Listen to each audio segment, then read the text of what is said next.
No fewer than 2 persons have been feared killed after a group of Yoruba nation agitators clashed with men of the Lagos State Police Command around the Gani Fawehinmi Park in the Ojota area of the state. Recall that the police shot a Saleh's girl, Jumoke Oyeleke, to death while dispersing the Yoruba nation protesters at the same park on July 3, 2021. A coroner's inquest into the circumstances surrounding the event that claimed the life of the 25-year-old indicted the police, but no suspect was released for prosecution. The agitators were protesting again on Monday when the policemen fired tear gas canisters to disperse them. The demonstrators were said to have retaliated as the situation degenerated. A tricycle operator, who refused to disclose his name for fear of being arrested by armed policemen parading the premises, said the protesters were demonstrating peacefully when a policewoman gave the order to disperse them. He said, "I saw the woman receiving a call. She did not wear any uniform, but she was part of the police team that was mobilized to the area. Immediately after she finished receiving the call, she gave an order for the protesters to be dispersed and they started shooting the protesters. The bullets could not penetrate the protesters' bodies, so the policemen fired tear gas canisters. What the protesters did was use kerosene to rub their eyes so the tear gas would not affect them. There was confusion when they started shooting and firing tear gas. Many of us ran away. The protesters injured 2 of the policemen. I don't know whether they died or not, but I saw them carrying them away from the scene. A vehicle was also burnt." Another eyewitness, who runs a business in front of Ojota Park and spoke on condition of anonymity for security reasons, said the protesters arrived at the park around 3 a.m. He explained that as buses dropped off the protesters, he saw them clustering and thought that they were stranded passengers. No one was scared that they could be armed robbers because if they had that intention, we were just few that were around at that time. But it was in the morning that we knew their true intention was to protest as we saw them clustering around the Ojota Park and displaying banners and the flag of the Oodua nation. This was around 8 a.m. and they never acted in a manner that showed that they wanted to fight. They were just protesting peacefully, and it was when the police came that everything started as they started shooting tear gas canisters to disperse them. I saw somebody lying motionless on the ground but could not wait to confirm if he was dead or alive as I had to run because the tear gas was too much and it was affecting me, the businessman said. A policeman said one of his colleagues was hacked with cutlasses.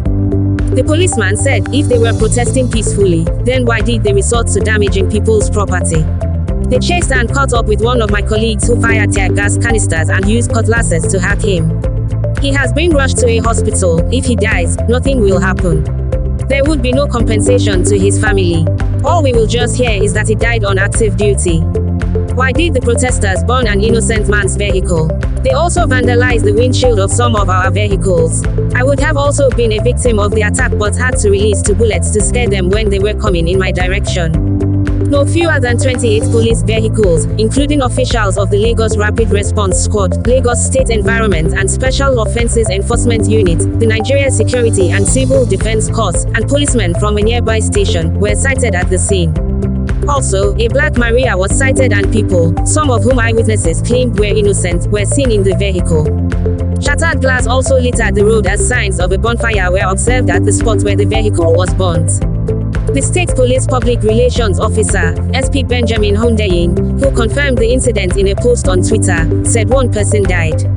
He said, in the early hours of today, Monday, miscreants masquerading as Yoruba nation agitators came out in their hundreds, disrupting social and commercial activities in the Ojota area of the state.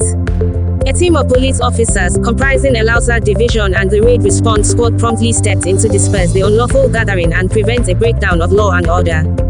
The miscreants attacked the police, shooting and destroying 2 vehicles in the process. 1 person has been confirmed dead, while 2 police officers shot by the miscreants are currently receiving treatment. 4 suspects have been arrested and investigations have commenced. Meanwhile, normalcy has been restored in the area. Reacting to the incident, one of the leaders of the Yoruba Self-Determination Group, Prof. Banji Akintoye, said 2 people lost their lives.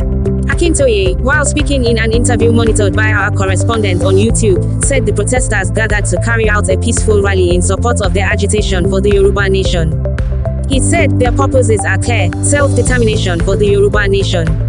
Their methods have always been clear: a peaceful rally, no weapons, no violence of any kind, no regarding the police as enemies, no regarding any officials of the Nigerian state as enemies. Those were the conditions upon which the young men gathered this morning to carry out a rally.